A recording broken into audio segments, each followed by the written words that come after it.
Hello everyone, and welcome back to my channel. Welcome back to my Dune Awakening content. So I'm glad that you could be here with me today, folks. I'm glad that we finally got the live stream number 2 on combat today. Today was a really exciting day for us all because we got to hear a lot of new information that we haven't heard before. Unless you've been part of the testing process, you wouldn't have known a lot of this stuff because these are first looks that we've had behind the scenes at a lot of this mechanics and interactions and how things work. So this has truly been just an exciting day for us to get to peek behind the curtain just a little bit and see how some of this stuff goes on. Today in this video, I want to strictly focus on guild permissions. Now this video may just be more interesting for those people that are actually going to be guild leaders or officers in a guild or co-owners or something like that, because they will be the people that will be setting the permissions for the rest of the guild members. So that's why me as a guild leader, this information is really of utmost importance to me, and I've been dying to see this because I have to understand how I'm going to manage the permissions for my guild. In the real world, if you've played these kind of games before, you understand that until you get to know people, you have to control the way things are accessed, because if you make a mistake and you guild somebody that you don't know and they're a bad actor, you don't want them to be able to go in there and steal all the guild's resources and run off with their vehicles and destroy their base and take down their base and take their most critical components and all their spice stash and everything else that the guild has worked so hard for as a team to build up, and the equipment and the gear and the vehicles, and just there's so many things that a guild can accumulate as far as wealth.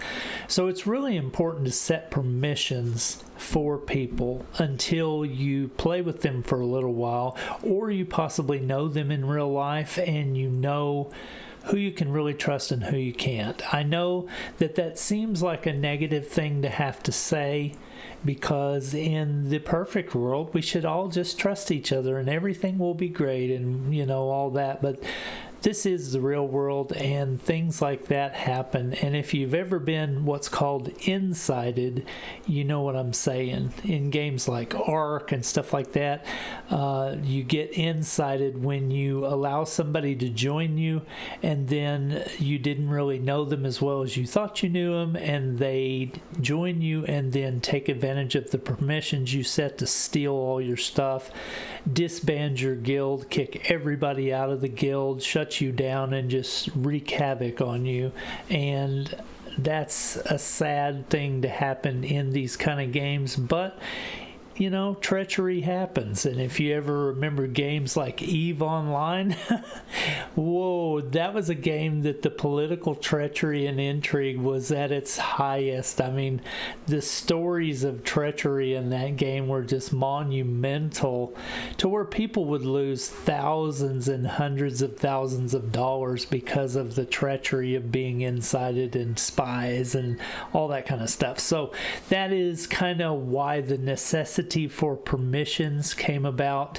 Whenever a guild acquires wealth, they have to be able to manage that wealth, or they won't hold on to that wealth, and that's just the stark reality of the situation. So in this video, we're going to talk about the permissions that can be set, and I'm just going to go ahead and let it play, and they loop it a couple times while they're having a discussion, so we can just watch it and just kind of look at the different menus and see the different things.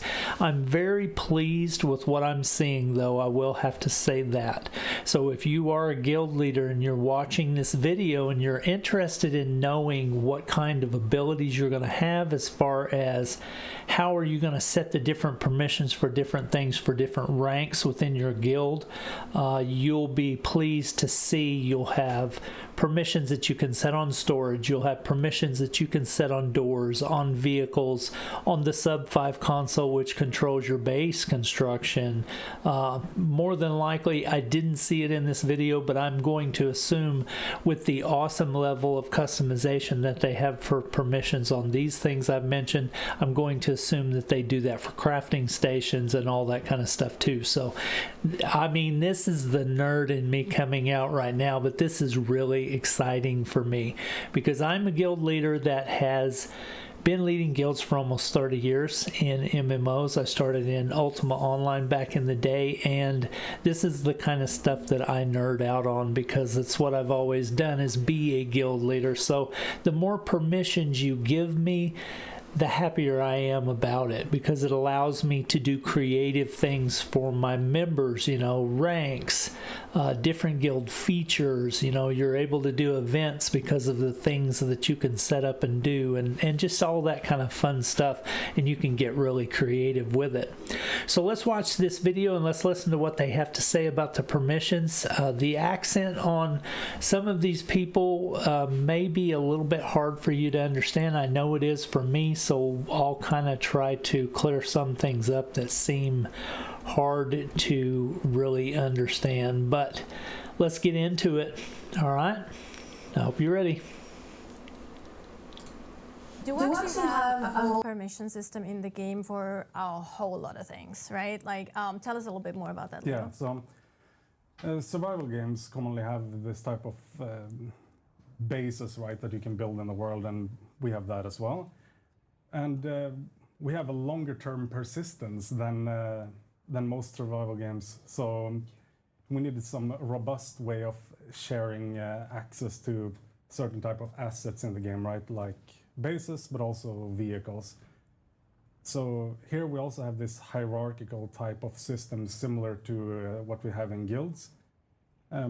So here you can see on screen now for vehicles, for example, where you can add your friends to a list, which gives them some type of access depending on what you want to promote them to. So they can be associates or they can be co-owners. So it's the same system for bases and vehicles. And the way each rank works is that it comes with a certain specific rights. So, for example, for removing the sub-5 console here that you see, you require owner level permission. So only the owner of the sub-5 can do that. So make sure you give. You don't want anyone else doing that. No, you make sure you give the right permissions to again the friends that you can actually trust. Yeah, you want to be careful. And then we also have this additional level that you can control the specific access level required for each object in your base. So take a door, for example. If you want to set that to only be accessible by you as an owner, you can do that. If you want to set it to be accessible by co-owners or associates, you can do that. But then we also have 2 additional levels. So you can set a door or machine or anything like that to be accessible by any guild member or also by the public. If you want to be nice to the travelers or that are coming by, give them some shelter. We actually have seen that in the beta. We have like several beta players who just build bases and then open it up to everyone, especially like at the beginning to new players. So they can come in, they can get some water, they can get some basic resources and just, you can do that. You can be a nice guy or a nice or you can girl trap or a them nice and person. kill them. That's also an alternative. I mean, that's the other thing. Like, right, like depending on. Could you walk us through how the permission system works for the erotic role-playing crowd? For that, Okay, yeah, that's another stream, I think.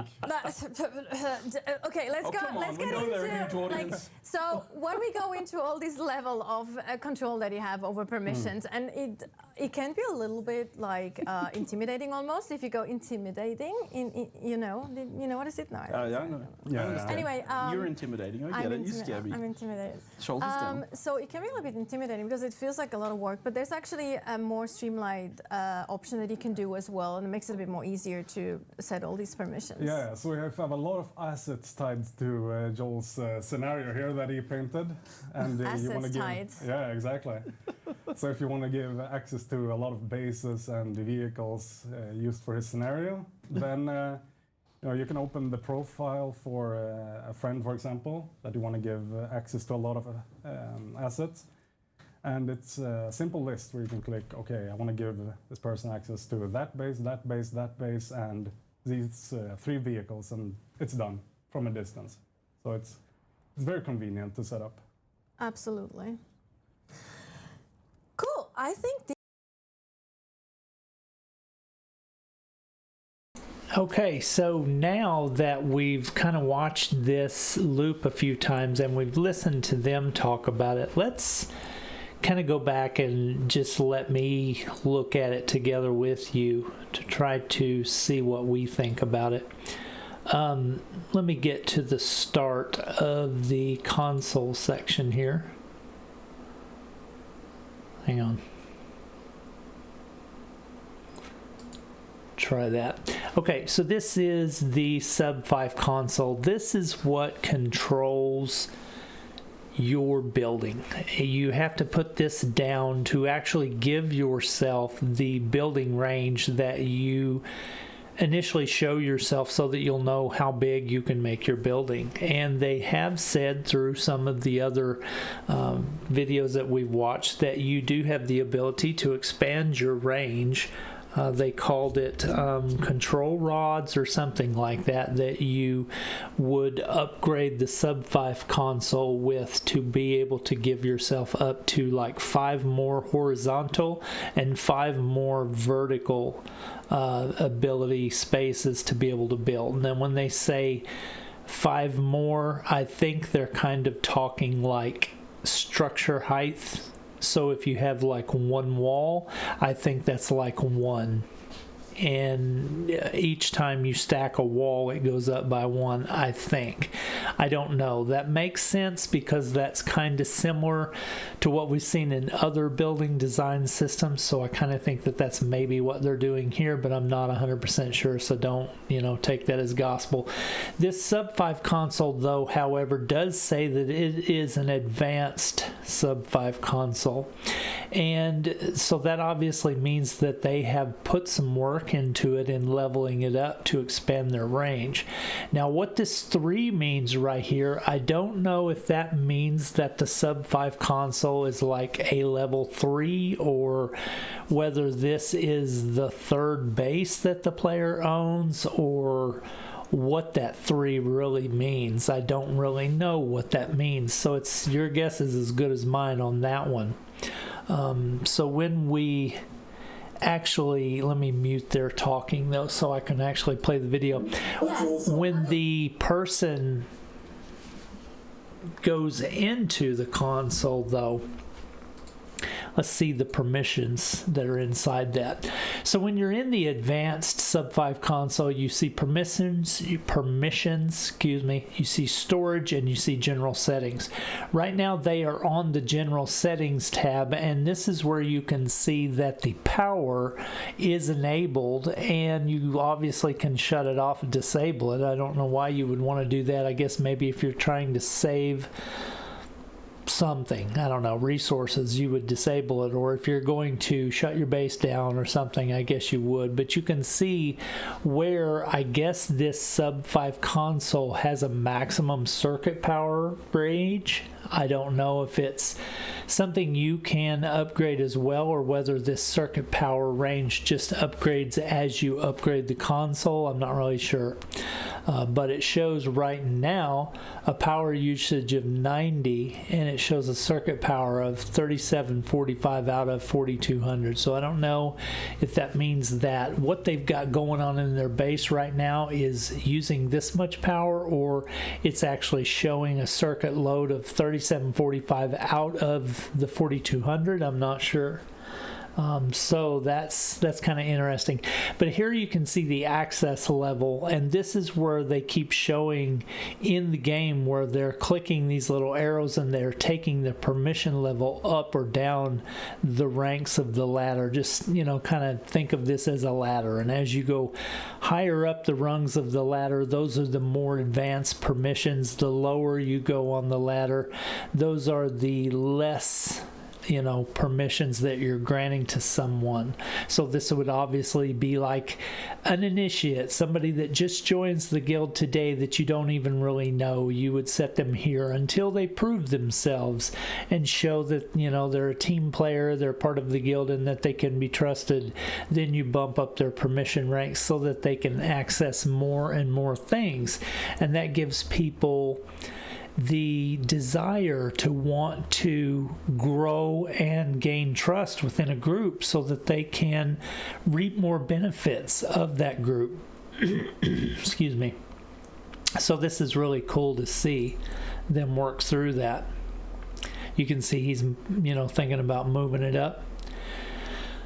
Here's where the interesting thing happens. You can see that you have your friends list.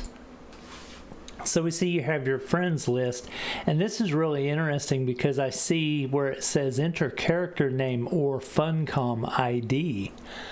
So I thought this was based off of your Steam list, because they said if people were friends with you in your Steam list, then they would show up on your friends list in game. But this Funcom ID thing, I wonder if that means that the game's going to have its own separate little launcher thing like a lot of games try to do. I don't know. That's interesting because I thought we were playing on Steam, so I don't know what this Funcom ID is about.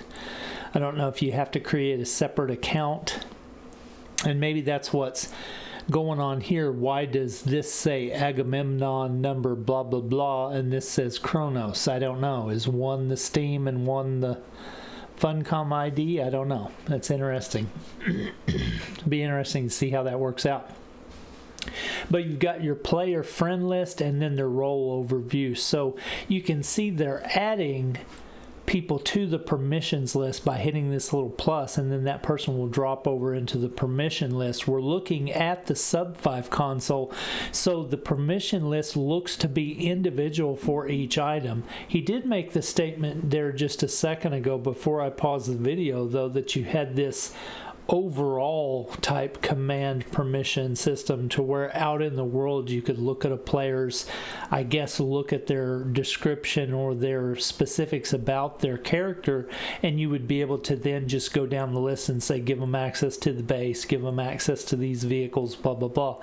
So that's something that they didn't show in this video, but that'll be interesting to see that as well.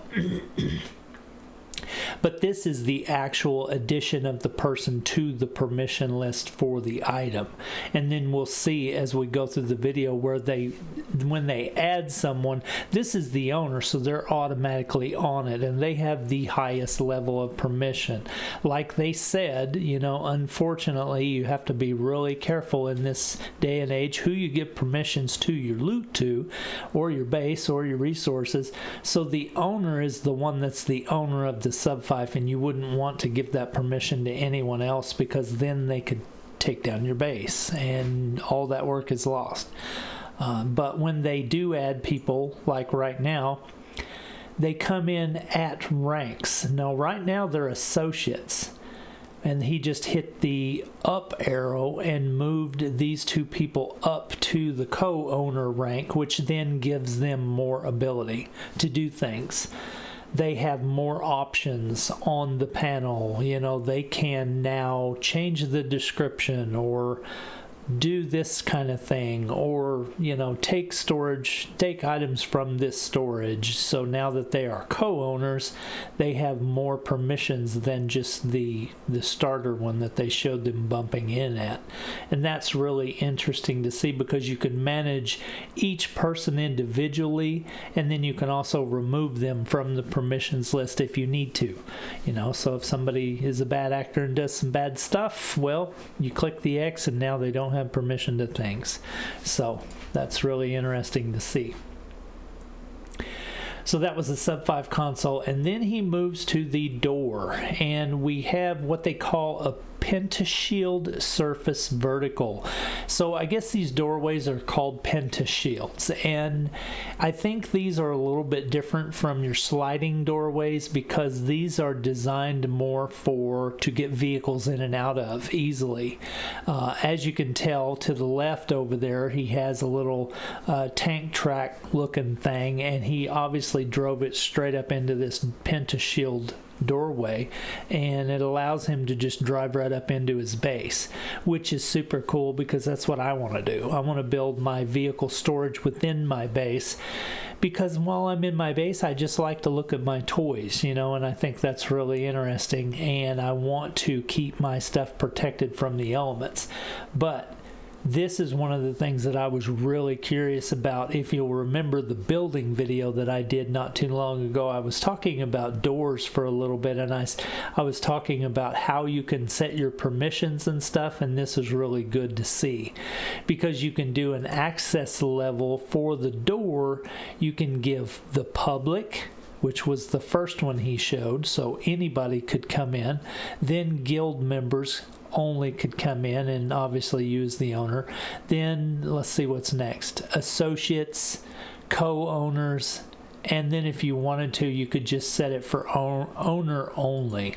Okay, so that was really cool about the doorways. I was glad to see that, and I suspect it will be the same thing for the sliding single person doorways. I assume that you'll probably be able to do the same type of permissions for those as well. So that's really good to see. I'm glad to see that. Then when we look at the vehicles, this is something that's super awesome again, because vehicles are going to be really hardcore assets in this game. If you don't have a vehicle, you're screwed, because you don't want to be running the sands on foot. So for you to have the sand bikes, for you to have these tank looking things, for you to have thopters, you need to lock those things down because they are precious. They are going to be your lifeline for getting around on this map. And if you just willy-nilly give everybody permission to your vehicles, and then your vehicles get destroyed through combat because they're careless, or they lose them, or somebody steals them, or the public, you have access to it and they take off with it and don't bring it back, then you're screwed, because you have to be able to get around this world without getting eaten by sandworms. And the best way to do that is to get on a vehicle, because it's a lot faster than foot. And obviously the best thing to do would be to get in your thopter. But if you don't set your permissions correctly, or you don't take a mind to who you allow to use those things, you may find yourself without them pretty quickly. So you have the option to do more, and I think that's where you go into your settings. And that was an interesting little wheel where it showed some different things, but it showed manage vehicle. Now this is one of the reasons why managing the vehicle is going to be so important. Look at the work that goes into building these things. These are the different components to build this vehicle. So there's obviously a lot of personalization that goes on with these components, and there's also a lot of thought put into how these components are designed for specific tasks and all that. So this is why you want to set your permissions really smartly. Because if you're going to have to put this much work into a vehicle, trust me, you're not going to want that thing out of your sight. And that's going to be another reason why you want it inside your base, so you can keep an eye on it. So yeah, that's going to be really key. So you're going to see him go into this little key here and hit permissions, and now we have the ability to add people to the permissions list for people that can use the vehicle just like everything else. So I don't know if, you know, that means they can drive it and shoot the guns and all that kind of stuff. I don't know, but you're giving them permission, and it's obviously that they can mount it and take off with it. And then you have the ability to adjust the permissions for the ranks: co-owners, owner, associate, and that's vehicles. Then we move on to storage. we have a use, manage, and quick deposit option. The manage section is where we're going to go into. And then you can see the access level for the storage container is basically who can open it up, who can open it up and see what's inside it. Well, an associate can at this level, or co-owner, or owner, type of thing.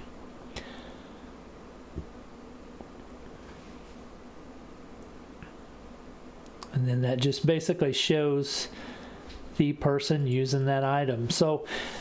And then the video loops again. So we get to the point to where we've seen some of the major things that can be controlled through permissions. I am 100% sure that there will be more, like crafting stations, like possibly things like lighting may have the ability to set permissions as far as who can turn them on, off, that type of thing, and just all kinds of stuff. Solar collectors, wind collectors, water collectors, power generators, all that kind of stuff. I'm pretty sure that you're going to have the ability to set the permissions for all those types of things, because it looks like with this much thought put into these items, they're going to put it into all of it. So yeah, I'm really, really thrilled as a guild leader to see this stuff, because, like we've talked about, this is important for managing a guild's resources, which in a game like this is key. I mean, that's what we're doing. We're fighting in the deep desert to control resources, so we don't want